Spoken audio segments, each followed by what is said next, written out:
옛날 옛적 어느 산골 마을에서 있었던 일이지요. 처녀 설아는 그날 밤 5냥의 사온 머슴 앞에서 끝내 울음을 터뜨렸습니다. 첫날 밤이었지요. 그것이 두려움의 눈물인지 슬픔의 눈물인지 처녀 스스로도 알 수 없었습니다. 분명 말도 적고 고개도 제대로 들지 못하는 헐감 머슴이었지요. 도대체 이 싸구려 머슴의 정체는 무엇이었을까요? 그리고 처녀는 왜 하필 남편을 사야만 했던 걸까요? 그 까닭을 알려면 며칠 전으로 거슬러 올라가야 합니다. 안녕하세요. 할인야담에 오신 걸 환영합니다. 이야기 시작 전 구독과 좋아요 눌러주시면 감사드리겠습니다. 댓글에 어디서 듣고 계신지 남겨주시면 그곳에 행복이 깃들기를 기원하겠습니다. 이야기 시작합니다. 옛날 옛적 깊은 산골 마을에 설아라는 처녀가 살고 있었습니다. 설아의 초가집은 언제나 상가집처럼 고요했지요. 부모님이 돌아가신 뒤로 홀로 지내온 탓이었습니다.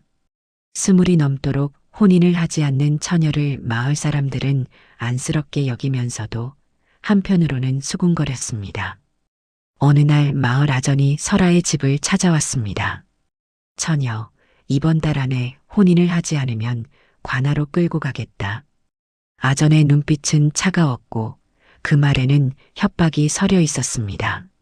설아는 고개를 숙인 채 이를 악물었지요.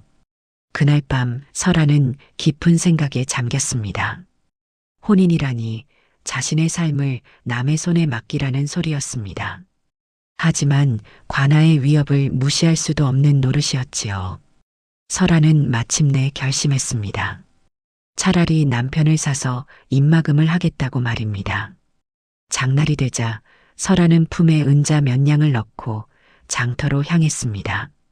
사람들 틈을 헤치며 걷던 설아의 발걸음이 멈춘 것은 장터 한 구석에 묶여 서 있는 사내를 보았을 때였지요. 남루한 옷차림에 손목이 묶여 있었지만 사내의 눈빛만은 이상하리만치 맑았습니다. 저놈은 빛 대신 몸을 판 머슴이라오.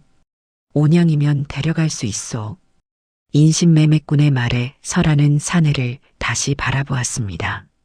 돌찬이라 불리는 그 사내는 고개를 들어 설아와 눈이 마주쳤지요. 그 순간 설아는 알 수 없는 끌림을 느꼈습니다. 어디에도 기대지 않는 그러면서도 무언가를 품고 있는 듯한 눈이었습니다. 마치 이 만남이 우연이 아닌 것처럼 말이지요. 설아는 떨리는 손으로 5냥을 내밀었습니다. 이 사람 내가 사겠소. 그 말이 떨어지자 주변 사람들의 시선이 일제히 설아에게 쏠렸습니다. 처녀가 남자를 샀다는 수군거림이 파도처럼 번져나갔지요. 설아는 입술을 깨물며 고개를 꼿꼿이 세웠습니다. 남들 입이 내 목숨을 쥐고 있어. 하지만 그 입들을 막는 것도 내 몫이요. 돌차는 아무 말 없이 설아를 따랐습니다. 장터를 빠져나오는 두 사람의 뒤로 햇살이 길게 그림자를 드리웠지요.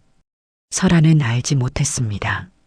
이 선택이 자신의 운명을 송두리째 바꿔놓을 것이라는 사실을 말입니다. 초가에 도착한 뒤 돌차는 묵묵히 짐을 풀었습니다.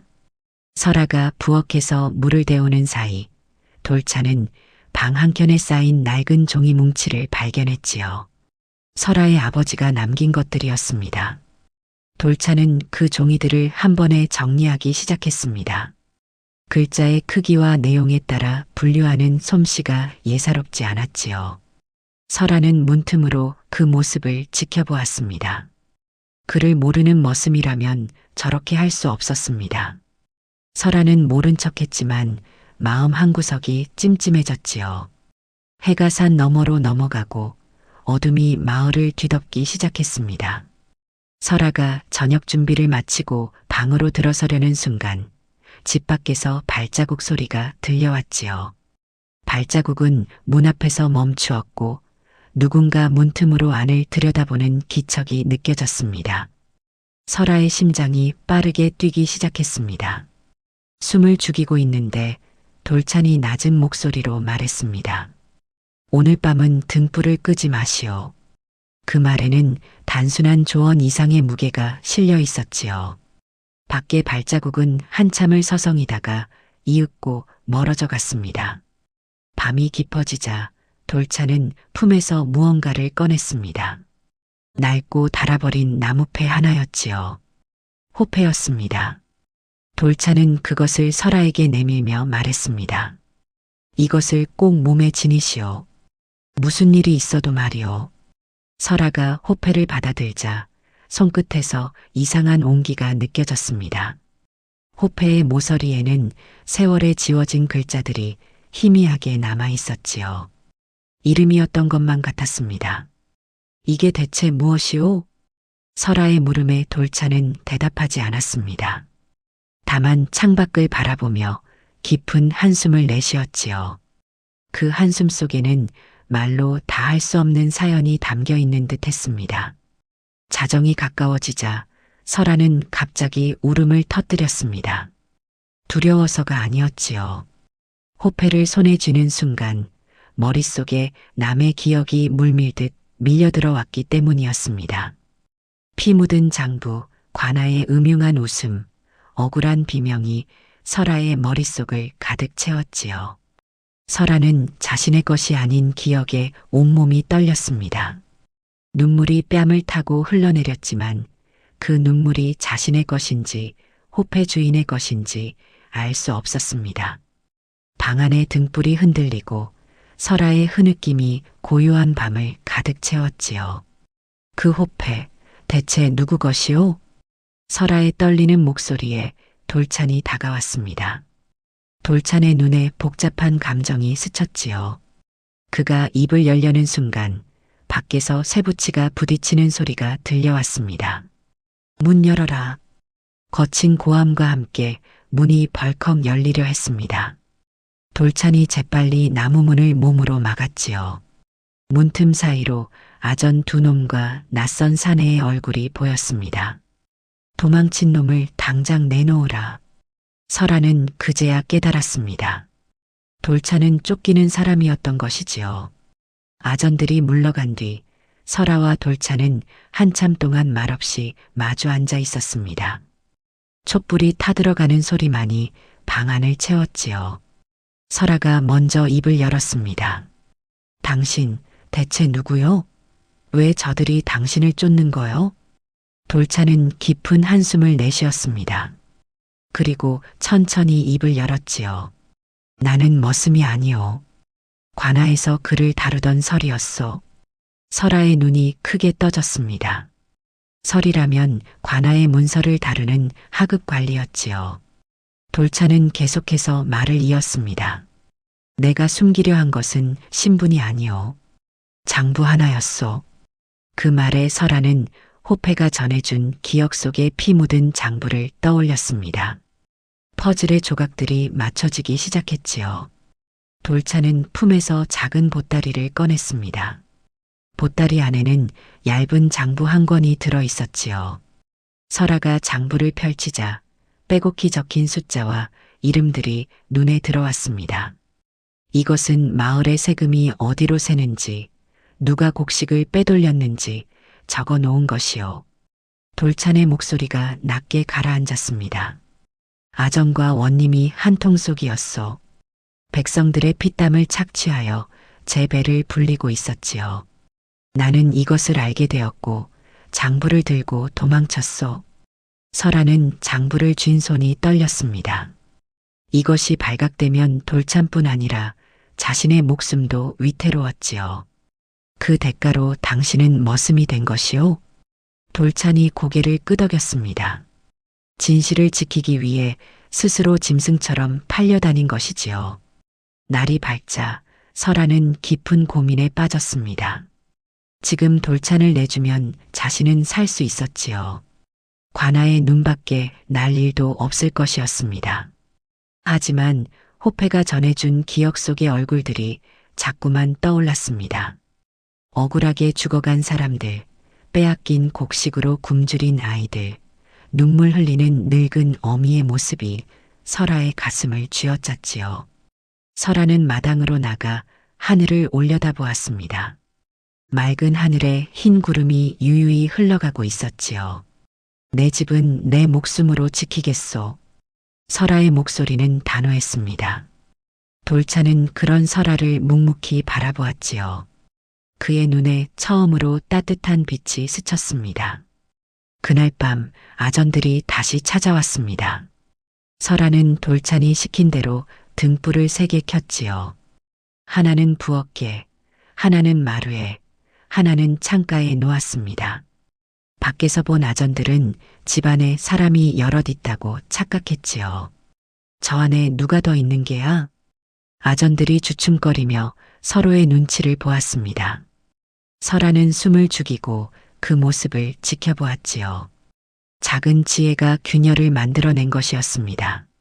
아전들은 결국 발길을 돌렸고 설아는 그제야 안도의 한숨을 내쉬었습니다. 다음 날 아침 설아는 우물가로 향했습니다. 마을 아낙네들이 빨래를 하고 있었지요. 설아는 일부러 그들 앞에서 눈물을 흘렸습니다. 밤새 관할 사람들이 우리 집 문을 두드렸소.